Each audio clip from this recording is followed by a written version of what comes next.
Coach, give us kind of a rundown of what you've seen from Kansas State. They're very good. I mean, we've obviously watched last season and this season. They're well coached. I mean, I've never been to Kansas State and I've never competed against them, but I think anybody who's in the profession has a tremendous amount of respect, for Coach Snyder and the program that he's built. They don't beat themselves. All the things that you think about when you think of a good program. They run the ball. They're tough. They're physical. They don't beat themselves. They're fundamentally sound in everything they do. Their offense starts with their offensive line. It'll be one of the best offensive lines, if not the best, that we play all year. They're big. They're strong. When you watch the end zone copy of the film, they're broad. They got big legs. They work well together. I think they have 112 starts between the 5 starters, maybe 113. And it'll be a great challenge for our guys. They have 2 quarterbacks, both of which played a lot. We went back and forth. Neither one runs more or throws less. Thompson, started and has played big moments for them. He helped lead a big win against Iowa State last year. He helped lead the comeback the other day. And number 5's a very good athlete. He probably has more designed runs for him. However, he can throw the ball equally as well. The running back Barnes has played quite a bit of football for him. He's a big, tough back who falls forward and makes yards. And they've got really good receivers, probably the best of which is number 7, Zuber, who had the big punt return the other day for a touchdown. And all the time, every year, they seem to come up with a really good receiver. Last year, the kid drafted Pringle, and Zuber's the next in that line. He went to high school with Chauncey and Montez Sweat, so probably they got a little bit of bragging rights going there. So they're good. Are they kind of a unique offense in college football, since a lot of teams are kind of borrowing the same spread principles? That's correct. I mean, it's not like playing an academy, but it is like playing an academy. I mean, they run a lot of gap scheme plays. It's a little single wing. They'll snap it directly to the quarterback, and he'll keep the ball. And so we have to be very, very precise. We have to be physical up front. We have to fit the run game properly, and then we got to stop the run on 1st and 2nd down. And when we get to 3rd down, if we can get them to 3rd and 6 or 7 or more, then we can do some of the things that we really enjoy doing. You had to be pleased with what you saw the other night. Didn't get into the end zone, 17 tackles for loss, 4 sacks, a turnover. Talk about your impressions of the defense. Yeah, that was a good start. I mean, let's not get crazy. I mean, we beat we didn't beat the Green Bay Packers, but Stephen F. Austin, I respect their offense. I mean, I thought the number 12 was pretty good, could throw it, and those receivers could catch it. They did against a lot of teams, so for us to, I think we started out with 4 straight 3-and-outs. I'm not sure they got back to the line of scrimmage in the 1st quarter. I think it seemed like the game went on and on and on come the 2nd and 3rd quarter. But we had 17 drives, 8 were 3-and-outs. We did a good job on 3rd down. We did a good job in the red zone. The tackles for loss and sacks are what we try to talk about disruption, and that was very positive. I would like to see us maybe create a couple more turnovers. That's going to be the key. I mean, Kansas State usually doesn't beat themselves, and the other night they were 0-4 in the turnover margin. So that's been a big point of emphasis, a big focus this week. Barnes last week fumbled a couple times. I'm sure he's been working on that this week, and he threw a couple interceptions, 1 for a pick 6, as a matter of fact. Where do you think your corners are in terms of learning the nuances of the zone principles and the off coverage and positioning and that kind of thing? Where do you think they are? I think they're really good. I mean, Peter, it's not like they're learning, it's not like we invented some completely new defense. I mean, like I've said before, most of the guys who are older players, like Jamal or, Cam's not necessarily a super older player, but he's been around.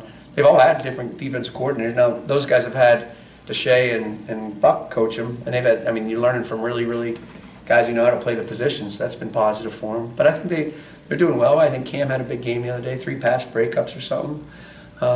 Jamal had some good plays too. I think you get exposed when you play some bump and run man and a guy catches the ball. He had a couple technique flaws that he corrected this week, and I expect him to, both those guys to go out and have a really good game Saturday. Last week the defensive line performed so well, it sort of took away from the linebacker position. Do you expect your linebackers to be a bit more active this week? Yeah, you guys were tough on them. One of you guys grading the linebackers in your A, B, C, D, F grades or whatever. If the D-line's making all the tackles for loss, then the linebackers, it's going to be tough for them to make tackles. But yeah, they're going to need to be good.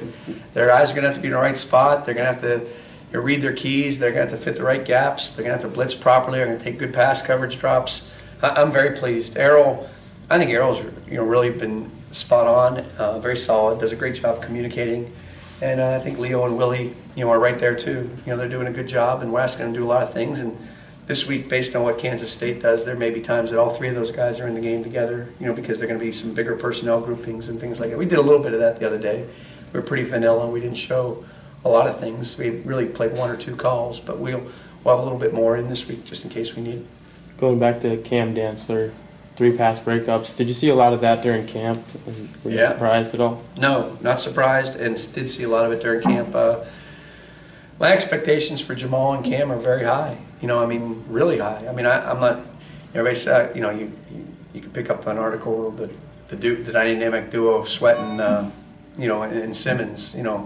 I think Dantzler and Peters are a real dynamic duo. I think McLaurin and Abram have a chance to be a real dynamic duo. I think that's really kind of the neat thing about this group. And they have fun, they push each other, they're very coachable, they practice hard. And, like I said, that was a real good start for us. When you talk about forcing more turnovers, are you kind of looking at that secondary, interceptions or? Yeah, I'm not. We probably didn't have a whole lot of opportunities the other day. It's not like there was, plays where we go, we should have had that one or anything along those lines. But that's I've said this before. Probably, if you did some type of analytics study, you probably get more interceptions in zone defense because everybody has vision on the football, and you probably have a little tighter coverage in man, but probably a little less interceptions in man. Like everything's blitzes, you get more sacks in blitzes. Now we got some sacks the other day, but my experience has been we'd get more pressures on blitzes. The quarterback sees the blitz and he gets the ball off. A lot of times the threat of the blitz is every bit as effective as the blitz. That's what happened on Sweat's sack in the third quarter.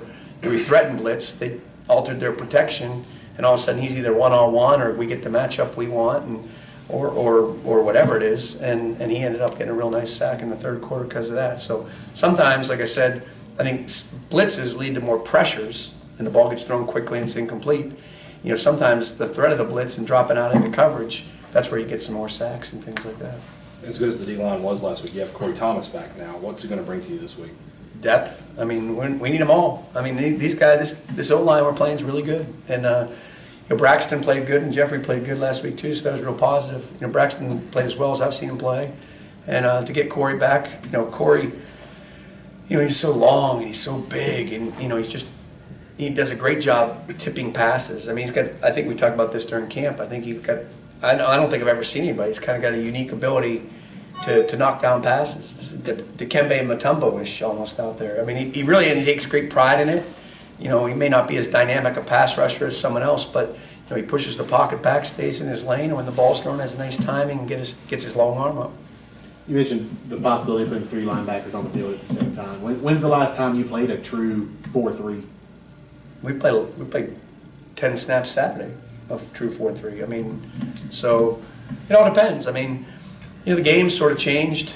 All these teams that are, these spread teams, everybody's trying to put as much speed on the field as you possibly can, and we're fortunate that we have some pretty good depth in the secondary. So guys like Abram and Cole and Landrews, who can all play those safety / nickel positions, have done a good job. But the question, I think maybe one of the first questions was, is Kansas State a little bit unique to prepare for? And that's part of the why.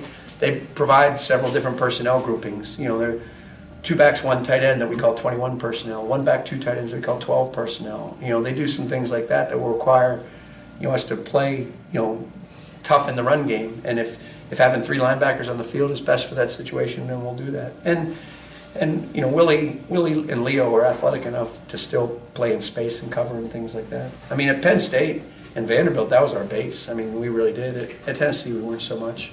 And here, this fits who we, the whole thing fits who we are. And the kids really are doing a good job of the substitutions this week and matching the personnel groupings and things like that.